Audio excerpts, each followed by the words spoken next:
va g'urur uchun qilingan oxirgi kurash. Abduri Asiya Uyg'ur.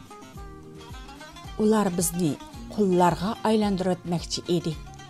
Ammo erkin odamlarla qarshilik ko'stalaydi. Yuqoridagi bir jumla so'z Ikkinchi dunyo urushidagi Yahudi qirg'inchiligidan aman qolgan Polshalik bir Yahudi ayolning so'zi bo'lib, bu ayolning aslimalarini o'qiyotganimda kallamni chirnvag'ini ajoyib bir tuyg'u.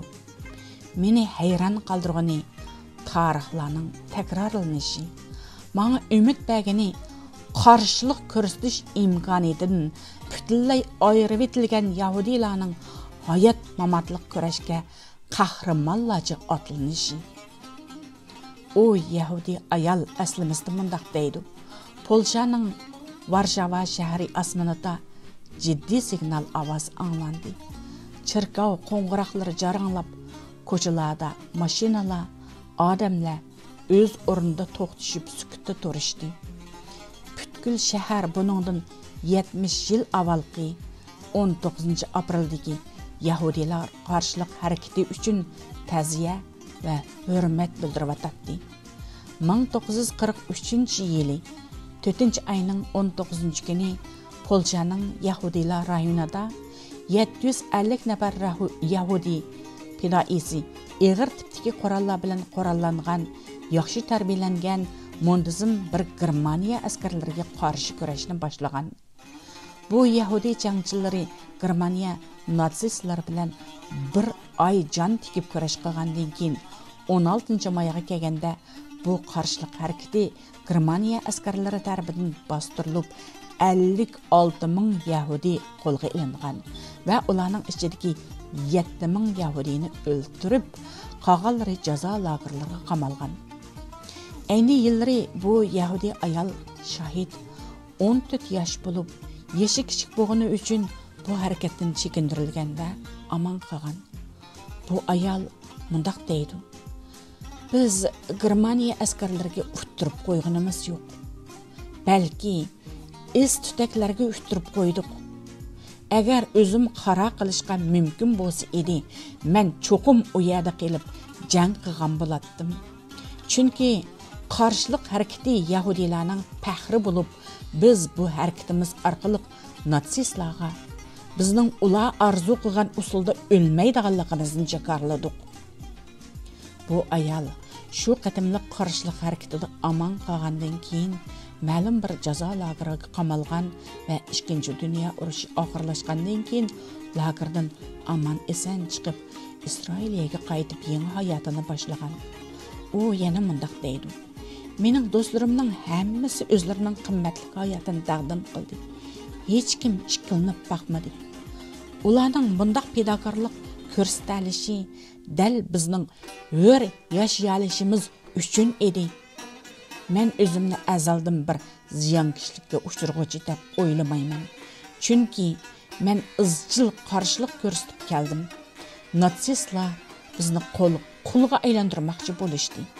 Ammo faqat erkin odamlarla qarshilik ko'rsatiladi. 1939-yili 31-avgustda Germaniya Polshaga hujum qilgan bo'lib, bir oyga yetmagan vaqt ichida bu davlatni besib olgan. Ayni chaqda Polshaning poytaxti Varshavaning nufusi 1,350,000 bo'lib, buning ichida Yahudilarning soni 350,000 edi. Germaniya natsistlari Polshada maxsus Yahudilar rayoni qurib, barliq Yahudilarni bu yerga to'plagan. Bu yerning yashash sharoiti intayin nachar bo'lib, taxminan 13 odam bir hujrada yetishga to'g'ri kelgan. Suv, gaz, tok va elektr qatorliqlar kesib tashlangan bo'lib, sovuq, ocharchilik va kasallik sababidan bu yerda har kuni 1500 ga yaqin Yahudi jonidan ayriladigan ahvol shakllangan. Mushundaq bir ig'ir sharoit ostida Yahudilarning birdan-bir arzusi hayot qilish bo'lgan. Dal shundaq bo'lgani sabab hech kim Yahudilarning qarshilik harakatlarini elib bora oladiganligiga ishonmagan. Ammo mundaq bir harakat Yahudilarning o'z hayotidan kechib, qo'llariga o'zlari yasagan bomba, Polshaliklarning yer osti tashkilotlaridan setib olgan oddiy tapancha qatorliq qurollar bilan qurollangan 220 nafar Yahudi jangchisining fidokorlik bilan boshlangan. Aslimida Isroiliya Yahudi cho'ng qirg'inchiligini xotirlash o'rnining bir tadqiqotchisi mundaq deydi. Odamning aqli yetmaydigini, 3 yillik natsistlarning hukmronligi, ocharchilik va kasalliklardan keyin bu kishilar yana natsistlarning buyrug'iga bo'ysunmaydigan, hatto o'rnidan dast turib qarshilik ko'rsatadigan kuchning bo'g'anligidir. Bu kurashda ularning o'z millatini qutqizish emas, balki kurashda g'alaba qilishimi mumkin emas bo'lib, garchi shundaq bo'lsa-mu, hamma narsalardan ayrilgan Yahudilar qarshilik ko'rsatmagandimi, baribir har xil amallar bilan natsistlar tarafidan o'ldirilganligini tunib yetgan. Shu sabab shundaqla o'lib ketgandan albatta qarshilik ko'rsatib o'lishni afzal hisoblagan. U chaqlarda Polshadagi bu Yahudilarga Polshaliklarmi yordam bermagan bo'lib, Polshaliklar Yahudilarga ishonmagan. Ayni chaqdagi Polshaliklar Yahudilarga ishonmayli qolmasdan, balki Yahudilarni xuddi Germaniya tajovuzchilariga o'xshashlar o'zlariga o'rtaq dushman hisoblaydigan bo'lgan. Men bu qurlarni o'qiyotganimda hozirgi vatandagi Uyg'urlarning ahvolini va Xitoy xalqlarining, garchi Xitoy kommunistik hokimiyatining zulmiga qarshi bo'lsa-mu, ammo Uyg'ur xalqini o'xshashli dushman ko'rgani uchun ularga yordam emas, balki hech qanday hissdoshlik tuyg'usidan bo'lmasligining ayni chog'dagi polshaliklar bilan buncha o'xshashlik bog'liqligiga hayron bo'ldim. Yahudilarning echinishlik tarixining Uyg'ur xalqi ustida qayta takrorlanayotganligini ko'rib turgan vatanimiz Sharqiy Turkistonda Uyg'urlar bilan birga yashab o'tgan Xitoy xalqining qo'l qo'yishtirib qarab turishi meni to'lima g'azablantirdi. Yahudi qirg'inchiligidan aman qolgan yana bir Yahudining mazkur aslimada degan bundaq bir so'zi menga umid va ilhom ato qildi. Qo'rqinch, yetim qoldirilish qismati kishilarning bir yerga jam bo'lishiga sabab bo'lganida, bu haqiqatan kishi tasavvur qilolmaydigan mo'jizlar va baxtga to'lgan minutlar bo'ldi. Bu qatimqi qarshilik harakati bo'lsa, g'urur va arzu, umidlari, armonlari tortib olingan kishilarning eng oxirgi hayot mamatlik tirkishi bo'lib, ular o'zlarining natsistlarning tajovuzchiligi ostida o'zlariga qoldirilgan birdan-bir insonlik g'ururini qo'g'dash uchun kurash qildi. Haqiqiy qahramonlar dal jazo lagerdagilardir. Alisher Navoiy haqida. Abduri Muyassar Xandan.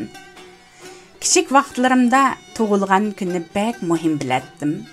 To'liqsizga chiqib dars boshlagan kunlar sinfdagi hammalarning tug'ilgan kunini yodlab olib, muallim bolalarning tizimligini ratlaydigan ishni menga topshirgan edi. Keyinchi bu kunning bek cho'ng ahamiyati qolmadi. Odam tug'iladigan, bir ishlarni qiladigan, xo'shlashadigan. Muhimi qaysi kuni tug'ilganligi bo'lmasdan qanday ishlarni qilganligi ekan. Ularni tunib yetganimda umr suvdek eqiyotadi. Bugun milodiya kalendari bo'yicha Alisher Navoiy dunyoga kelganiga 581 yil bo'lgan kun. Bu kunni muhim bilish bilmaslik har kimning o'z qo'lida. Mening faqat bu kun esimga kelib qolganligi uchun Navoiy haqida ozroq paransag'im keldi. Bolaligimiz uning ismini Navoiy degan chaqchaqlar bilan tanidi. Navoiylik qilmay, Navo qilganligini she'rlar bilan tanishishga boshlaganda ondan tushundik. Amaliyotda ikkisining men uchun cho'ng farqi yo'q. Navoiylarmi san'atkor. Nan Uyg'urning qadimiy san'atlarining biri. Navoiymi san'atkor, she'r uning san'ati. Lekin uning chiroyli she'rlari meni nondan bakrak o'ziga jalb qilgan edi. Ustozi Lutfi janida agar müyəssər bulsa idi, özümnің 10-12 min beyitimni şu g'azalga tegishar bo'la edim degan tuvandagi misralarni dastlabda tushunmagan, keyin tushunib mahliya bo'lgan edim. Arazin yapqaç közümdün saçılur her levze yaş. Bo'ylagim payda bulur yulduz nihan bulg'ach quyosh. Bir vaqtlarda Navoiyning toplamlarini yig'ish havasim qo'zg'alg'ili uzun bo'lgan bo'lsa-mu, asli nusxasini topolmay yurgan edim. Axir vatanda chiqqan toplamlarimdan kichikroq xabar topdim va bir amal qilib shohona asarlarni akaldirdim. Akaldirish yo'li murakkab bo'lib ketib, necha yilgacha texi qo'limga olamagan bo'lsam-mu, ishonchli qo'llarda e'tiborlanyotdi. Klassik shoirlar tarixning qimmatli tabarruklari sifatida har birimizga o'xshamagan tuyg'ularni berishi, balkim ba'zilar uchun hech qanday ahamiyat bo'lmasligi mumkin. Garchi tushunish uchun ko'p izlanishimiz kerak bo'lsa-mu, mangu vaqti o'tmaydigan she'rlar bilan millatlar orasida talashqa qolgan Navoiyni, Mashrabni, Lutfiyni bilgandan buyon shoirlik men uchun yetkili bo'lmaydigan bir daraja bo'lib kelmoqda. Shuning uchun o'zimni shoir deb baxmadim va balkim hech qachon bu nomga o'zimni loyiq deb o'ylayolmayman. Qo'nrab qolgan so'zlardek Navoiy qalbimizda mangu hayot degim yo'q. U asarlarda hayot. Xuddi Lutfullo Mutallib aytgandek, yozgandek, onun mazarini her bir varaqdan izde. Gümbez kabrisini her mısradan izde. O icad daryasıga çömilgen, o her mısra tövüge kömilgen.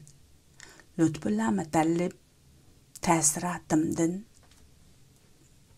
Bugünkü programımız müşiyada ahırlaştı. Diqqat berganingizlarga rahmat.